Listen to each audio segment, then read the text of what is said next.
Overall, this is a very nice piece. It's got a lot of weight to it.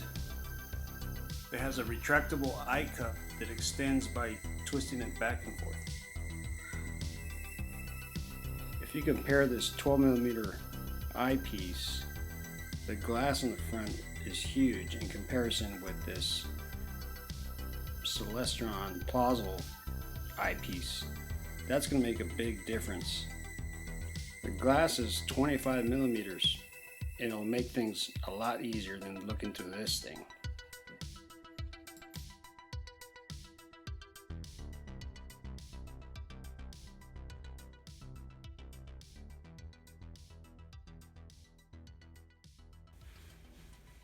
Let's see how much it weighs.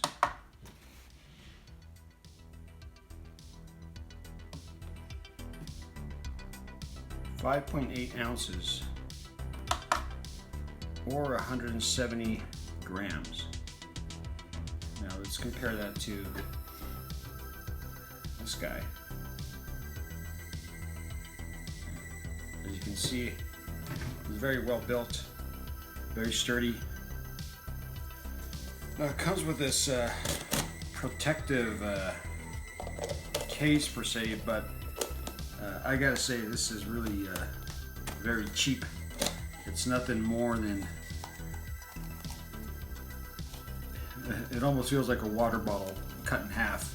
That's how cheap this looks. So I think they really did a horrible job in protecting this eyepiece by sending you this protective case here.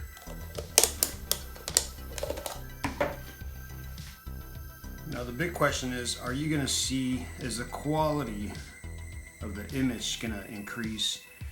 And you know, I'm not an expert, however, I didn't see a very big noticeable difference as far as like the quality of the image. But I can tell you that because of the larger glass, better eye relief, and the 60 degrees of view, you are going to be able to see objects a lot easier as the objects come into the view of your scope or as they leave. It also is going to make it a lot easier if you have children.